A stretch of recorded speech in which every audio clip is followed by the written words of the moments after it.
Welcome back to another episode of Breaking and Adventuring, where we invite you into the world of the Adams County Sheriff's Office and beyond.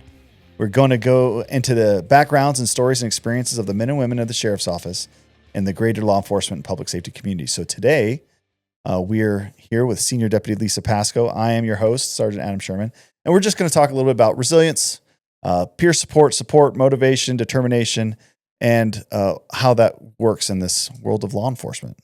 You good with that? Sounds good. All right. So first we'll dive in. Lisa, how did you get started in your law enforcement career? I started out as an explorer here at the Adams County Sheriff's Office. So what's that? When What's I explorer? was 17 years old. It's for young people, ages 14 up till about 20. I mean, you age out at 21.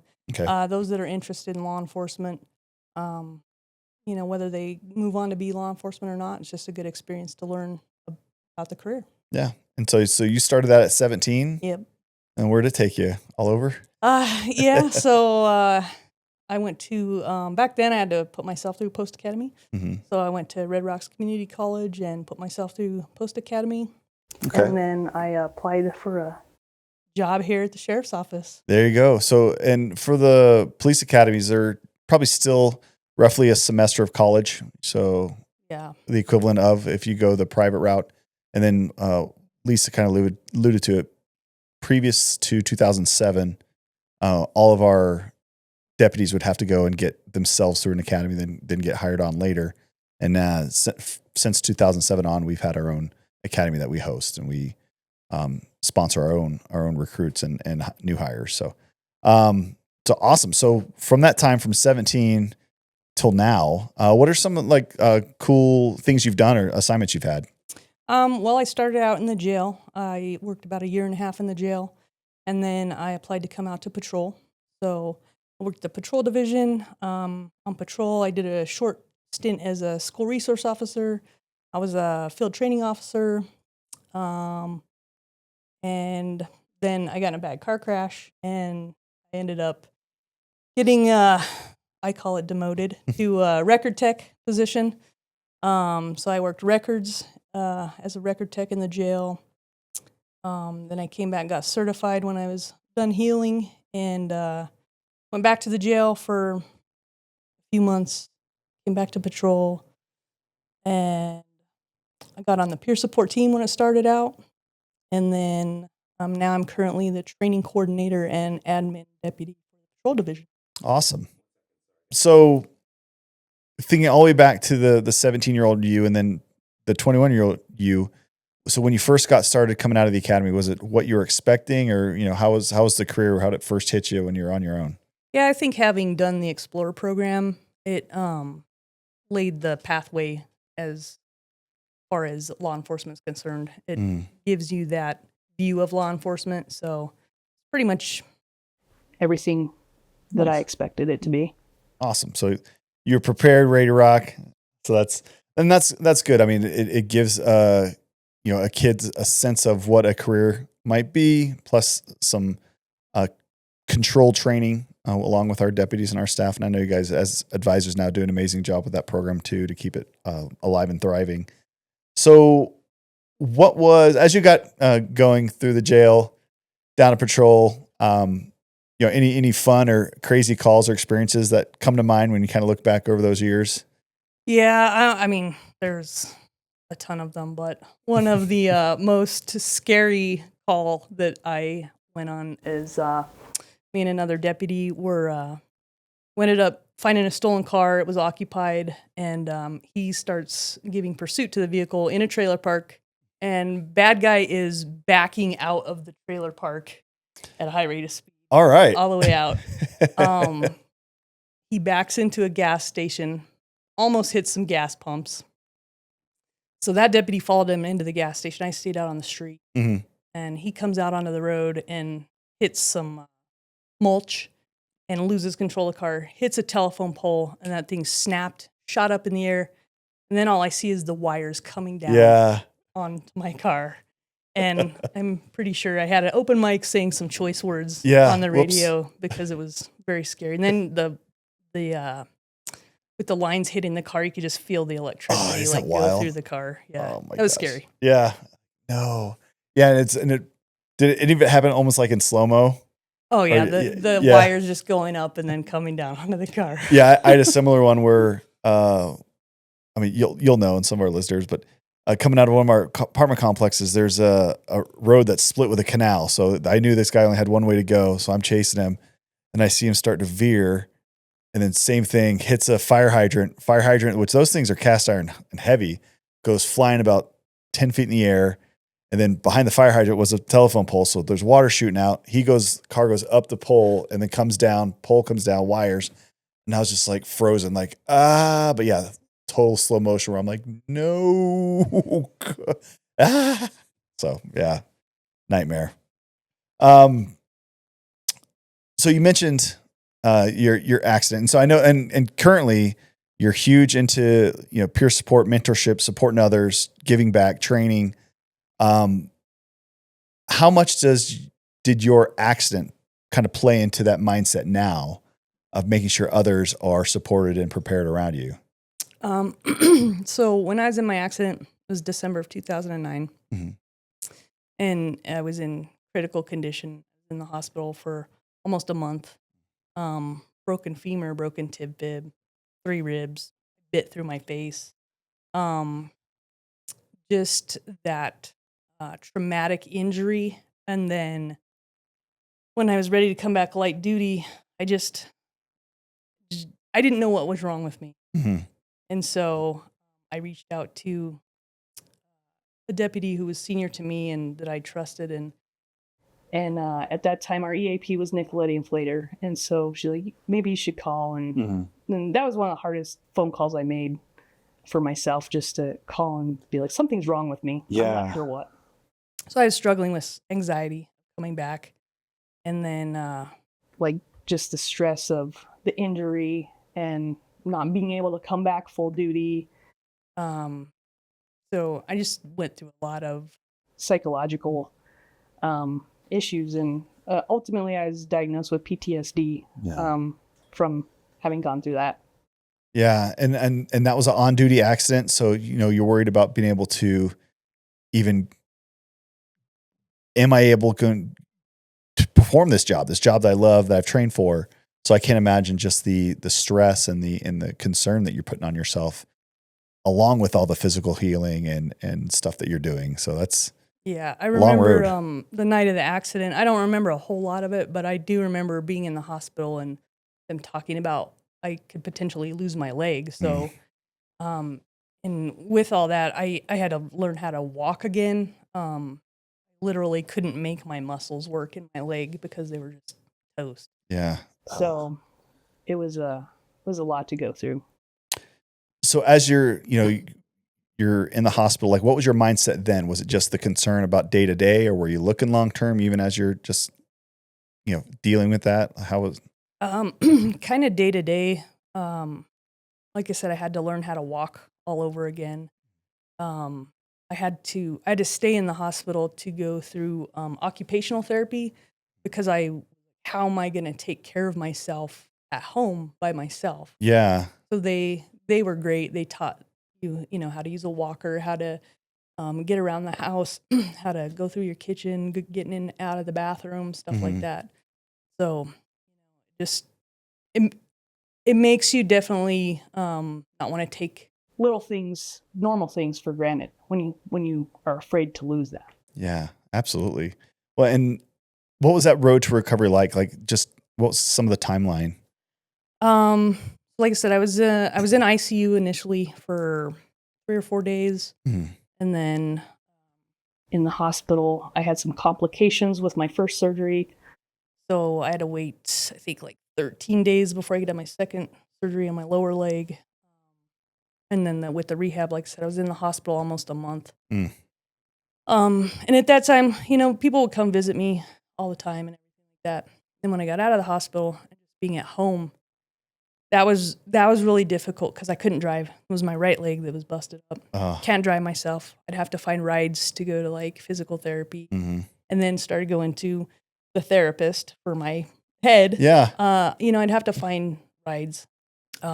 Luckily, my brother was unemployed at the time, so he was my Uber. There you go. And so that, and then being home, people kind of dropped off. people wouldn't check in. They didn't call. They didn't come over. So that's, I think, when a lot of the psychological stuff started happening for me. Just feeling really lonely and isolated. Yeah. So, yeah, and dependent. I mean, this is a job where you're so independent. And to become dependent on everybody, it was really hard. Yeah. Being dependent, but also coming out of an environment where, we work in shifts, where, we're in groups together, we're supporting each other, and then now be isolated alone. That must have been, just total, just a nightmare at times just to have to deal with. So, well, and then coming out of that, what did that look like when you started healing and starting to figure out your pathway back? So I came back. I was on light duty for quite a while. One of the positive things of that, I had the opportunity to, at that time we had the Internet Sex Crimes Against Children unit. Okay. And I got to work with that detective and do the online, like, to catch a predator, right? Yeah. So that was really interesting. I learned a lot, and I had a good time doing that. But then when that kind of disbanded, I still wasn't able to recover. I ended up having more complications. I've had to have several surgeries. Actually, it's been about a year. I had my last surgery, which was the 8th surgery a year ago. Wow. So it just, that played on me too. It's like I'd start getting better. Something went wrong, and I have to have another surgery. So then that starts the process all over. Right. So finally they had extended my TRD as long as they could. So they had to move me into a record tech position. Okay. And it was a movement. Like, I was no longer a deputy. I got a record tech salary and did that job. So, but that, I gained so much respect for the record techs. They do so much work, and they don't get paid a lot of money. So I have a lot of respect for the civilian staff at the.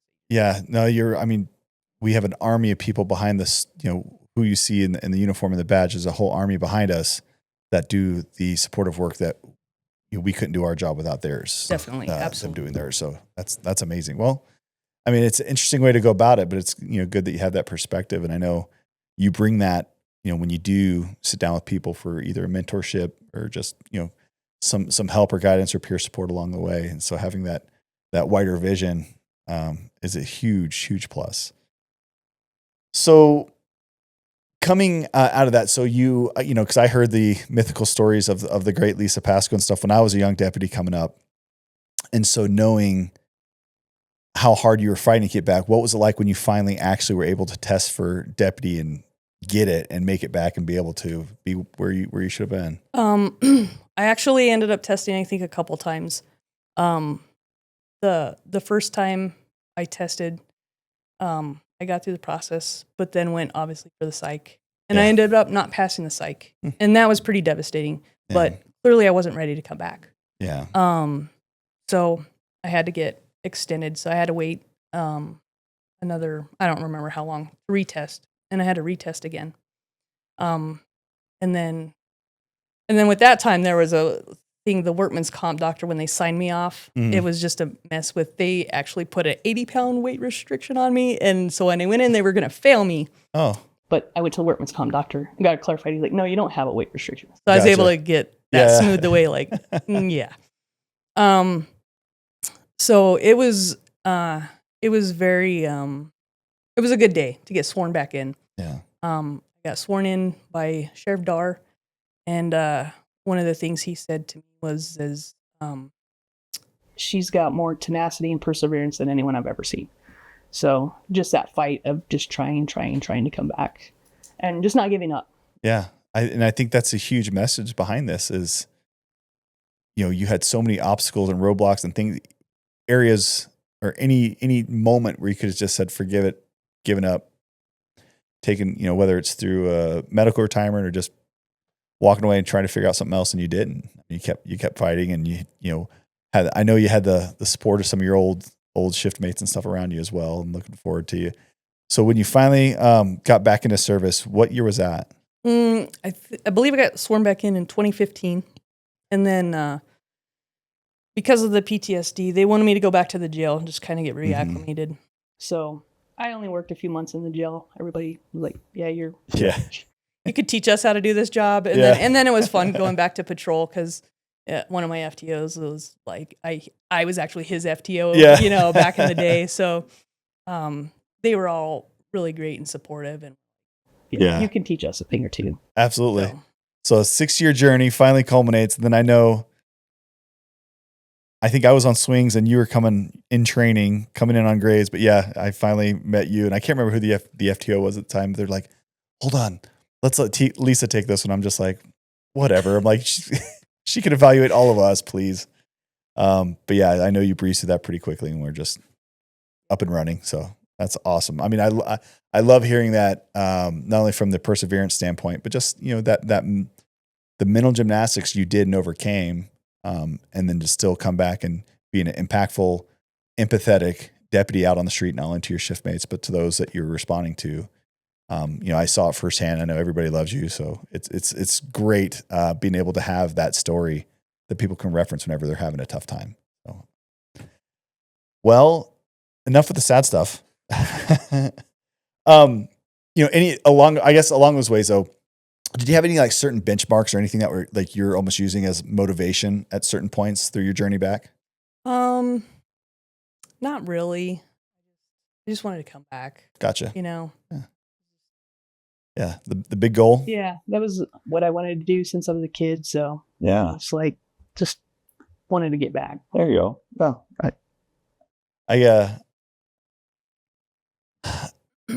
what's a fun fact that maybe somebody wouldn't guess about you? Any special hobbies or talents or things you like to do? I like photography. I actually my last surgery, I taught myself how to crochet. So Nice. I learned on the Woobles, and so I am I'm a Wooble crocheter now. There you go. So you can make your own like little hats and dish rags and stuff. Yeah. Good for you. That's awesome. There you go. We got a crocheter in the mix too. When people are out, if they've just meeting you and somebody finds out that you're a deputy, what's like the question you could ask the most? Oh, what's the scariest thing you've done usually, or that's usually the question. Yeah. Or don't arrest me, or he did it, or Oh, it wasn't me. Yeah. Or do you know so and so? They're a cop in Missouri. Right. Like, yeah. no. What TV shows do you like that, or have you seen? They're actually like, all right, that's actually legit-ish about what it looks like in law enforcement. I like Southland. Okay. That's a pretty good one. The Wire was a pretty good show. Kind of tells the cop side, the drug dealer side. Yeah. All the people's sides of the story. That one's a pretty good show. And like Bosch. Okay. Pretty decent flick too. Nice. All right. I mean, they're all kind of a little far-fetched. Yeah, they have to have the little bit of exaggeration in certain areas. I've heard Brooklyn Nine-Nine, True Detective was Reno one. 911. Now Reno that's 911's really classic. Yeah. Yeah, and that's people doing the falling down in chases or just your car rolling away as you're trying to walk up to another car or something. Yeah. So Reno 911's pretty accurate. I would agree with that. So if you know, or you're around somebody who might be interested in getting a career in law enforcement, like what's something you would encourage them to do? What kind of message would you have for them to maybe? Well, if they're younger, like I said, the Explorer program's awesome because before you invest all that time and potentially money into something that you're like, this really isn't for me. Mm-hmm. It's a great opportunity to learn about the career. But obviously if they're too old to go through the program, just going on ride-alongs, if they can have the opportunity to go sit in detectives or go sit with somebody and ride-alongs, I think that would be the way to at least get a little taste of the career. Yeah. And, just especially with the Explorer program, you're having these 17 to 20-year-old kids. I mean, worst case scenario, even if they don't go into law enforcement, they're going to come out of that program with great critical thinking skills, some crisis management, being able to think on their feet, team building and being able to work towards those greater goals. So, I mean, that program alone, even if somebody's not looking for a career is hugely beneficial. Yeah. One of the explorers, when he first got on, he's like, I just want to learn to be a good person, like a better person. So yeah, even if they're not, interested in the career, does. It just teaches you life Yeah. skills. Yeah. And, for anybody that's interested or has a 14 to 21-year-old in their household, feel free to look at our public website, and we have a whole tab for our Explorer posting, learn all about it, and apply for that program. Well, as I know you hinted at, possibly rounding out your career and looking for some, closing this chapter and looking for something else.